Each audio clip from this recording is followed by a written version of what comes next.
오늘 이 자리에 오신 사랑하는 한 분 한 분의 삶과 마음 가운데 하나님의 은혜가 함께 하시기를 원합니다. 어느 한 노인이 슬픈 얼굴로 작은 강가 한켠에 서 있습니다. 지나가던 한 젊은이가 노인에게 다가와 말을 건넵니다. 어르신, 무엇을 그토록 보고 계십니까? 젊은이, 내 삶이 이 강물처럼 흐르고 사라지는 것을 보고 있다네. 너무 걱정하지 마십시오. 삶이란 바다를 향해서 흘러가고 있습니다. 노인이 말합니다. 젊은이, 바로 그 때문이요. 그래서 바닷물은 짜다오. 많은 사람의 눈물로 인해 그렇단 말이오. 헝가리 부다페스트 다뉴브 강에서 있었던 사고를 비롯해 우리의 삶에는 참 예기치 않은 사건과 사고가 많습니다. 이로 인해 많은 사람들이 뜻하지 않게 사랑하는 사람들을 하루아침에 잃어버리고 있습니다. 사랑하는 사람들이 떠난 자리에는 어김없이 배가 다니고 자동차가 다닙니다. 아무 일 없는 듯 다시 하루의 아침이 오고 거리에는 사람들로 붐비며 햇살은 언제나 푸르릅니다. 삶은 때로 아름답다가도 일순간 참 잔인하다는 생각도 문득 하게 됩니다. 삶이란 무엇일까요? 산다는 것은 과연 무엇일까? 마주하기 싫은 삶에 대한 질문들이지만 이것은 살아가면서 결국 대면해야 될 정직한 질문이기도 합니다. 삶에 대해 우리는 다 알 수 없습니다. 그리고 끝내 다 알지 못할 것입니다. 그럼에도 불구하고 우리가 한 가지 아는 것은 주어진 시간이 소중하다는 것, 그리고 마주에 살아가는 사람들이 소중하다는 것, 그리고 하루와 그리고 내일에 대한 희망이 소중하다는 것을 다시 한번 되새기게 됩니다. 독일 나치 치하에서 일부 유대인들이 보여준 행동은 가혹한 삶의 형편 속에서도 희망을 노래하는 것이 무엇인지를 잘 보여줍니다. 이른 아침 그들은 물 한 잔을 받습니다. 그리고 반잔은 마시고 남은 반잔은 자신의 머리와 그리고 자신의 얼굴을 새롭게 하는데 사용했습니다. 비인간적 상황 속에서도 한 인간으로서 그들은 하루의 희망의 아침의 문을 열었습니다. 유대인 수용소에서 살아남은 생존자 빅터 플랭크는 그곳에서 자신이 지녔던 마음을 이렇게 회안한 적이 있습니다. 나는 항상 어떠한 마음 자세를 갖는가는 내 선택에 달린 일임을 기억하고 있었습니다. 저는 그 순간 희망을 선택할 수도 있었고 절망을 선택할 수도 있었습니다. 그러나 저는 그때 희망을 선택하기로 했습니다. 사랑하는 성도 여러분, 희망은 의지이고 결심입니다. 하지만 희망이라고 하는 것이 모두 다 언제나 좋은 결과만을 나타내는 것은 아닙니다. 희망했지만 끝내 이루어지지 않은 일들이 얼마나 우리 가운데 많이 있습니까? 그래서 우리는 내색은 못하지만 신앙생활을 하면서도 종종 희망의 줄을 놓아버리기도 합니다. 희망은 의지이고 결심이지만 희망은 우리에게 더 깊은 상처도 주기 때문에 그러합니다. 그래서 우리는 희망이 결심이라면 희망을 희망하지 않는 결심도 때로는 하게 됩니다. 그래서 그러는 걸까요? 어느 경우 우리는 하나님 나라에 대한 희망의 불씨가 사그러지는 것을 물끄러미 지켜 바라볼 때도 종종 있습니다. 하나님께서는 이전에도 그리고 지금도 이후에도 열심히 자기 백성을 부르고 계시는데도 말입니다. 비록 고통과 불의한 세상이지만 하나님께서는 언제나 시름소리를 들으시고 자기 백성에게 구원의 손을 펼치고 계십니다. 욕망과 자기 성공을 추구하는 세상 속에서 예수님께서는 성육신 하셔서 참다운 삶이 무엇인지를 스스로의 삶을 통해 그의 인격을 통해 나타내 주셨습니다. 자신을 내려놓고 하나님을 사랑하고 이웃을 사랑하는 참된 하나님 나라의 길과 도를 몸소 나타내 주셨고, 이 희망을 우리 가운데 선물로 부어주고 계십니다. 그러나 때때로 우리는 어떠합니까? 신앙을 자신의 유익을 위한 도구로 사용하는 경우도 번번이 있습니다. 하나님 나라의 구원과 평화, 의와 생명에 대해서는 도외시하고 자신의 삶, 그리고 자신의 유익만을 위해 신앙을 수단화하는 경우도 있다는 것입니다. 별반 나아지지 않는 삶, 그리고 가정, 그리고 사회 환경 속에서 상처받지 않기 위해 우리는 하나님 나라에 대해 희망하지 않고 노래를 부르지 않는 경우도 있다는 것입니다. 사랑하는 성도 여러분, 비록 좌절된 희망으로 우리의 상처가 깊다 할지라도 우리 모두 용기를 내어 희망의 노래를 다시 부르기를 원합니다. 구원의 하나님, 평화와 의의 하나님을 우리가 아니면 누가 노래할 수 있겠습니까? 희망하지 않는 그리스도인은 네모난 동그라미와 같습니다. 이것은 형용 모순입니다. 오늘 본문 8절에서 시편 저자는 이렇게 고백합니다. 내가 여호와를 항상 내 앞에 모심이여 그가 나의 오른쪽에 계심으로 내가 흔들리지 아니하리로다. 내가 여호와를 항상 내 앞에 모신다. 일부 성경은 이것을 좀 더 의역해서 주님은 언제나 저와 함께 하십니다, 이렇게 번역하기도 합니다. 그러나 이 본문은 그대로 우리가 고백하는 편이 좋을 것입니다. 항상 하나님을 자신의 삶의 앞에 모신다는 시편 저자의 목소리에는 의지가 담겨 있고 결연한 삶의 태도가 담겨져 있습니다. 하나님을 내 삶의 앞에 모신다. 이것은 어떤 의미일까요? 그것은 자신의 생각 그리고 자신의 생활 그 모든 삶의 중심에 하나님을 우선한다는 마음일 것입니다. 하나님께서 내 삶의 중심, 내 생각의 중심에 서 있도록 자기 자신은 한켠 비켜 서 있겠다는 이야기이죠. 그래서 그는 고백합니다. 주님, 이 마음 중심에는 주님의 자리가 있습니다. 주님 오십시오. 그리고 이곳에 좌정하십시오. 사실 이 구절 앞에는 나를 훈계하신 여호와를 송축한다, 이런 고백이 있습니다. 우리 중 누가 훈계를 좋아합니까? 그런데 시편 저자는 남다르기는 합니다. 훈계하시는데 그 하나님을 송축한다고 이야기하고 있습니다. 우리 자녀들이 이렇다면 얼마나 행복할까요? 바로 그 마음 그대로 하나님께서도 우리에게 그와 같은 마음을 기대하시는 것 같습니다. 시편 저자는 나를 훈계하시는 하나님, 여기서 훈계하다라고 하는 것은 죄송합니다만 일종의 잔소리가 아니라 옳은 길, 바른 길, 그리고 인도하시는 주님을 의미합니다. 이처럼 자신에게 바른 진리, 바른 생명의 길을 제시하시고 인도하시는 그 하나님을 시편 저자는 송축하고 경배하고 있습니다. 주님을 모신다는 것은 이와 같습니다.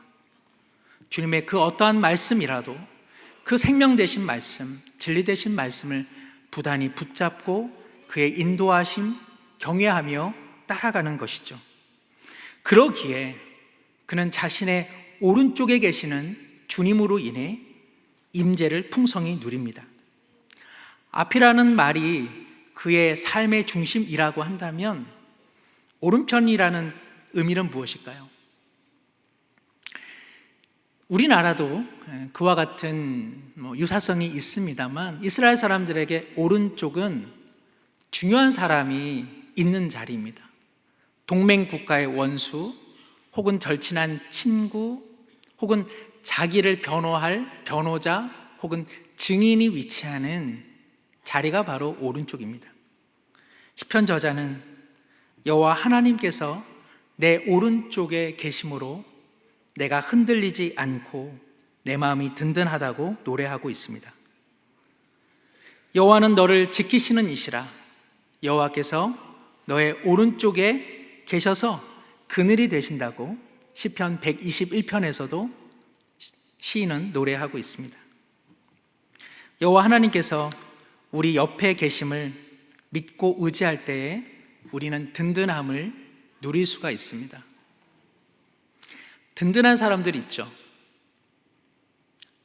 그 사람을 마주하면 뭔가 기댈 만하고 뭔가 의지할 만한 사람, 마음이 안정된 사람, 그리고 주님으로 인해서 그 마음 가운데 늘 평안을 누리는 사람, 바로 이러한 사람이 든든한 사람입니다. 주님을 앞에 모십니다. 그리고 옆에 비켜섰기에 주님께서 그의 오른쪽에 계심에 그는 흔들리지 않고 마음 든든함을 누립니다. 마음 든든한 사람이 우리 시대에는 참 필요합니다. 마음이 든든한 사람은 배려할 수 있고 양보할 수 있고 희생할 수 있으며 그것을 아까워하지 않기 때문에 그러합니다. 든든함이 없는 사람들은 믿음 생활 중에도 늘 자신의 유익을 추구하게 되어 있기 때문에 그러합니다. 시편 16편을 쓰게 된 배경은 무엇일까요? 그것을 알 수 있는 내용이 4절입니다. 한번 자막을 함께 보시면 좋겠는데요. 우리 한 목소리로 한번 읽어볼까요? 다른 신에게 예물을 드리는 자는 괴로움이 더할 것이라. 나는 그들이 드리는 피의 전제를 드리지 아니하며 내 입술로 그 이름도 부르지 아니하리로다. 여기 다른 신이 나옵니다. 당시 이방인들 혹은 이스라엘 공동체 내에 종교 혼합주의자들은 많은 신의 이름을 부를 때에 그들의 기도와 간구가 효력이 있다고 생각을 했습니다. 그래서 여러 신의 이름을 불러낸 것이죠. 그리고 그들은 여러 신에게 기도함으로써 축복의 경우수, 가지수를 늘리려고 했던 것입니다. 잘 아시는 것처럼 이스라엘 공동체는 끊임없는 이 유혹, 우상의 유혹, 그리고 이방신의 유혹에 휘말려 왔습니다. 그러나 어떻습니까? 사실 하나님 외에 다른 신이 존재합니까? 사실은 다른 신은 실체가 없는 신입니다. 궁극적으로 다른 신이란 인간 스스로가 자신의 탐욕을 만족시키고자 만들어낸 신이라고 말할 수 있습니다. 자신이 원하는 바를 얻고자 스스로 신을 만들어내는 것이죠.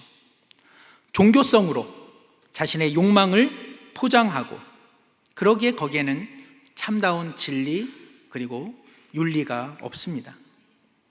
안타까운 것은 인간의 욕망과 종교성을 이용해서 오늘날 자신을 배불리하는 얼마나 많은 종교인들이 있습니까? 많은 사람들이 이 사실을 알지 못하고 자신의 욕망을 채우기 위해 자신의 영혼을 팔고 있는 것이 안타까운 현실이기도 합니다. 시인은 결연히 말합니다.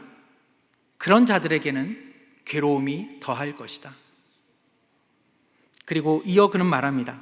나는 그들이 드리는 피의 전제를 드리지 아니하며 내 입술로 그 이름도 부르지 아니할 것이다. 여기서 피의 전제라고 하는 것은 피로 쏟아 부어 드리는 제물을 말합니다. 시인은 거짓 신에게 자신의 생명과 자신의 삶을 결코 드릴 수 없다고 말합니다. 비록 삶이 곤경에 처한다 할지라도 그리고 자기의 헛된 욕망에 이끌린다 할지라도 결코 하나님 외에 그 어떤 것도 의지하지 않겠다고 고백합니다. 사랑하는 성도 여러분, 신앙은 무엇입니까? 그것은 정신줄을 놓는 것이 아닙니다. 신앙이라고 하는 것은 하나님과 하나님 아닌 것을 분별하며 정신을 바짝 차리는 것입니다. 진리와 평화, 생명과 의를 이뤄가시는 주님 앞에 나의 욕망을 내려놓고 주님의 뜻이 이루어지기를 날마다 간구하는 것이 우리의 믿음의 요체인 줄로 믿습니다. 그러므로 시편 저자에게는 말할 수 없는 기쁨이 있습니다. 9절과 10절에 이렇게 노래합니다. 이러므로 나의 마음이 기쁘고 나의 영도 즐거워하며 내 육체도 안전히 살리니 이는 주께서 내 영혼을 수월에 버리지 아니하시며 주의 거룩한 자를 멸망시키지 아니하실 것이다. 그는 종교 혼합주의자들의 불신앙적 유혹과 타락의 영향 속에서도, 그리고 개인적 고통과 두려움 속에서도 내게는 기쁨이 있다고 노래합니다. 내 영혼은 기쁘고 즐거우며 그리고 내 육신도 스올, 즉 죽은 자가 거하는 곳에 있지 아니할 것이라고 그는 확신하고 있습니다. 그의 육체와 그의 영혼, 전 인격적 삶이 기쁨과 그리고 즐거움으로 충만합니다. 뿐만 아니라 그는 자신의 미래도 이와 같을 것을 확신하고 있습니다. 11절에 주께서 생명의 길을 내게 보이시리니 주의 앞에는 충만한 기쁨이 있고 주의 오른쪽에는 영원한 즐거움이 있나이다. 그는 현재의 기쁨과 즐거움도 놀랍거니와 장차 다가올 즐거움과 기쁨은 더 클 것이라고 노래하고 있습니다. 이와 같은 고백은 앞서 여러 신들을 부름에도 불구하고 괴로움이 더해만 가는 그들의 모습과는 대조가 됩니다. 그의 기쁨은 충만한 기쁨이며 그의 즐거움은 일시적 즐거움이 아니라 영원한 즐거움입니다. 바라기는 우리가 주님을 경외하며 주님만 의지할 때에 우리에게도 이와 같은 영혼의 기쁨과 즐거움, 그리고 하나님의 함께 하심을 충만히 누리기를 원합니다. 그런데 이 본문은 다윗의 신실한 고백임에도 불구하고 다윗 자신의 삶과 늘 일치된 것은 아니었습니다. 항상 다윗이 하나님을 그의 앞에 모셨습니까? 그는 범죄하기도 했고 그는 실수하기도 했고 주님의 뜻에 이탈한 적도 참으로 많이 있습니다. 그래서 그가 항상 든든한 삶을 산 것만은 아닙니다. 그는 때때로 참다운 평안함과 기쁨을 누리지 못했으며 그의 육신도 끊임없는 위협 가운데 노출되어 있었습니다. 그래서 대다수의 주석가들은 다윗의 이와 같은 고백이 다윗 자신에게 완전히 성취되지 않았다고 말합니다. 도리어 다윗이 누군가를 의지하여 이 노래를 불렀다는 것입니다. 그런데 이와 같은 판단은 베드로의 판단이기도 합니다. 사실 오늘 읽은 시편 16편 8절에서 11절은 베드로가 오순절 성령 강림 이후 전한 설교에 고스란히 인용이 됩니다. 본문을 인용하면서 베드로는 이렇게 말합니다. 다윗이 죽어 장사되어 그 묘가 오늘까지 우리 중에 있다.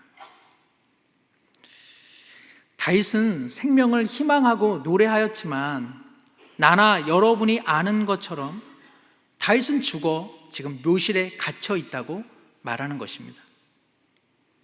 이것은 어떤 면에서 상당히 아이러니합니다. 왜냐하면 베드로가 성령 강림 이후 믿음을 불러내기 위해 예수 그리스도를 증거하면서 다윗의 연약함에 대해 말하고 있기 때문에 그러하죠. 왜 베드로는 그리스도의 구주 되심을 증거하면서 다윗의 한계 그리고 다윗의 죽음에 대해 언급하고 있는 것일까요? 다윗의 이 노래를 그저 희망의 노래 혹은 현실 도피적 희망 찬가였다고 비난하는 것 같습니다. 사도행전 2장 30절 그리고 32절까지 베드로는 그의 말을 이어가는데요, 우리 함께 한번 그 말씀을 보도록 하겠습니다. 함께 읽겠습니다. 그는 선지자라 하나님이 이미 맹세하사 그 자손 중에서 한 사람을 그 위에 앉게 하리라 하심을 알고 미리 본고로 그리스도의 부활을 말하되 그가 음부에 버림이 되지 않고 그의 육신이 썩음을 당하지 아니하시리라 하더니 이 예수를 하나님이 살리신지라 우리가 다 이 일의 증인이로다. 아멘. 베드로는 다윗이 선지자라 말합니다. 선지자라고 하는 것은 무엇일까요? 그것은 미래에 일어날 일에 대해 미리 알거나 혹은 환상 중에 미리 본 것이죠. 다윗은 실로 보았습니다. 그것은 하나님의 언약으로 말미암아 다윗 자신의 혈통 가운데 메시아, 즉 참된 구원자가 도래할 것을 알았습니다. 그리고 그분은 죽지 않고 썩음 당하지 않을 것을 그는 내다보고 있었던 것입니다. 그러므로 다윗은 노래할 수 있었습니다. 시편 16편의 다윗의 노래는 사실상 예수 그리스도의 부활의 노래를 앞서 찬미하고 있는 것입니다. 다윗이 노래한 그리스도는 그의 고백처럼 하나님을 언제나 자신의 앞에 모신 분이십니다. 그러므로 그리스도는 항상 기쁨과 즐거움이 충만하셨습니다. 그리스도는 환난 중에도 십자가의 순환 중에도 자신이 부활할 것을, 생명의 길이 자신 가운데 놓여 있음을 알고 계셨습니다. 그러므로 다윗이 시편 16편을 노래할 수 있었던 것은 그의 상황이 좋았기 때문이 아닙니다.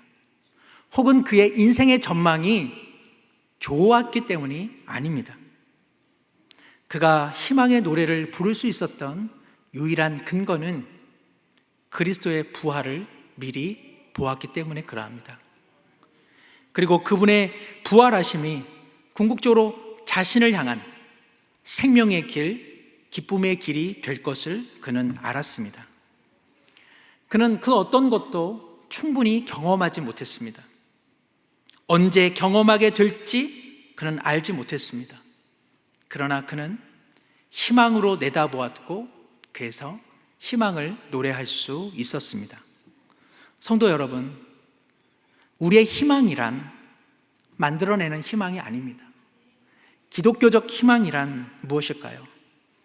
그것은 그리스도의 죽으심과 그리고 부활, 그 아들을 살리신 하나님의 능력을 믿고 의지하는 것입니다.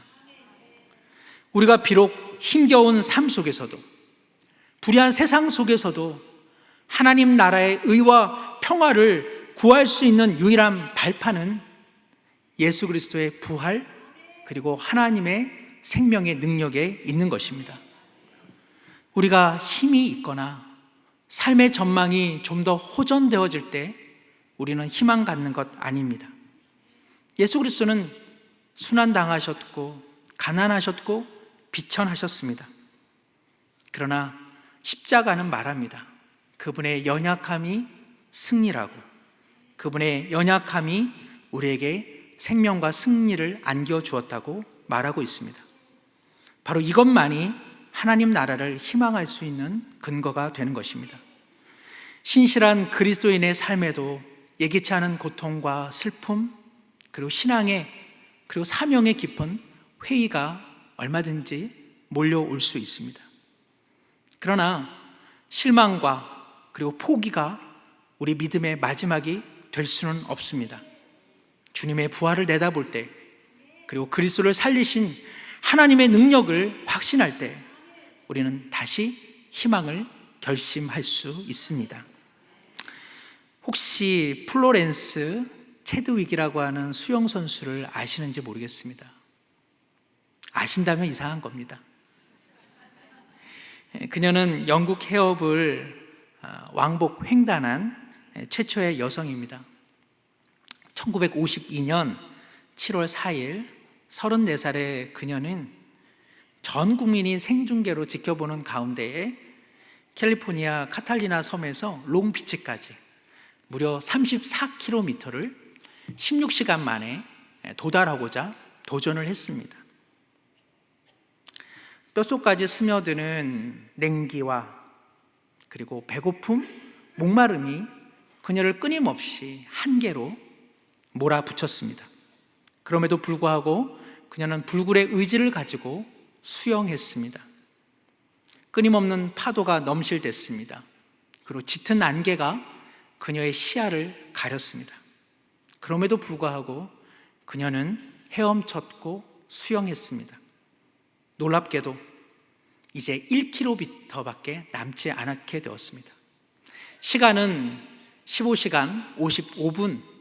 그녀는 충분히 5분 만에 그 지점에 도달할 만한 실력을 갖고 있었습니다. 그러나 800m 남겨둔 시점, 바로 그 시점에 체드윅은 이 위대한 도전을 포기합니다. 34km에 조금 못 미친 바로 800m 지점에 안타깝게 이 도전을 포기한 그녀에게 많은 사람들이 질문했습니다. 플로렌스 체드윅은 말했습니다. 변명하는 것은 아닙니다. 만약 육지가 보였더라면 저는 헤엄쳤을 것입니다. 그러나 해변이 보이지 않아서 온몸에 힘이 다 빠져버렸고 저는 더 이상 헤엄칠 수 없었습니다. 해변을 볼 수만 있었다면 저는 절대로 포기하지 않았을 것입니다.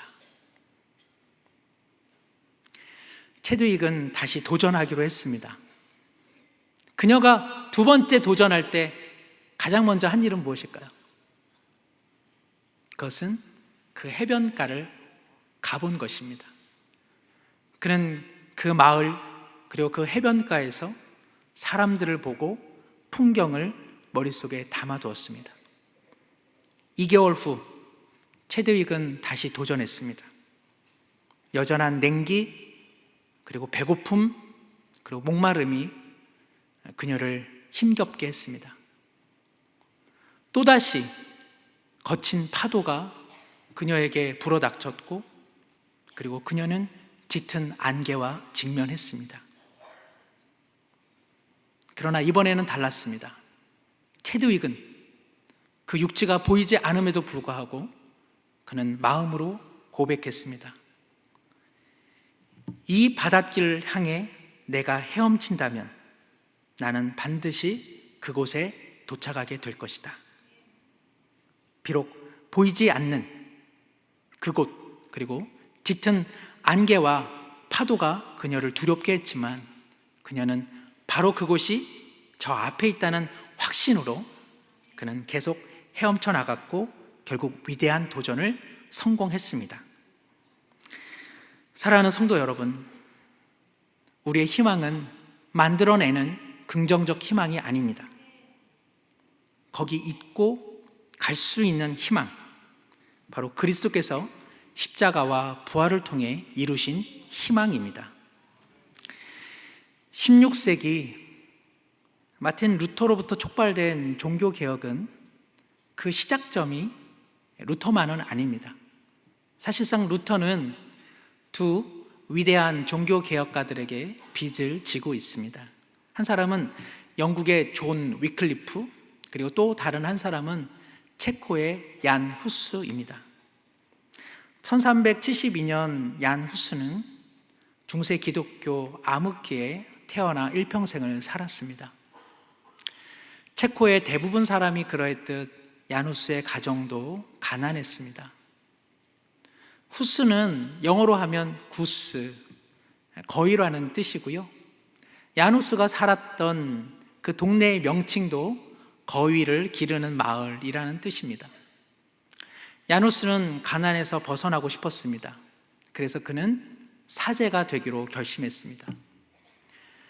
당시 카렐 대학, 지금의 프라하 대학인데, 카렐 대학은 중부 유럽에 설립된 최초의 대학교로서 명망이 높았습니다. 야누스는 그곳에 입학했습니다. 그러나 성공하고자 했던, 출세하고자 했던 그의 마음이 달라진 것은 인문학과 신학을 공부하면서 달라졌습니다. 그는 하나님 앞에 헌신했습니다.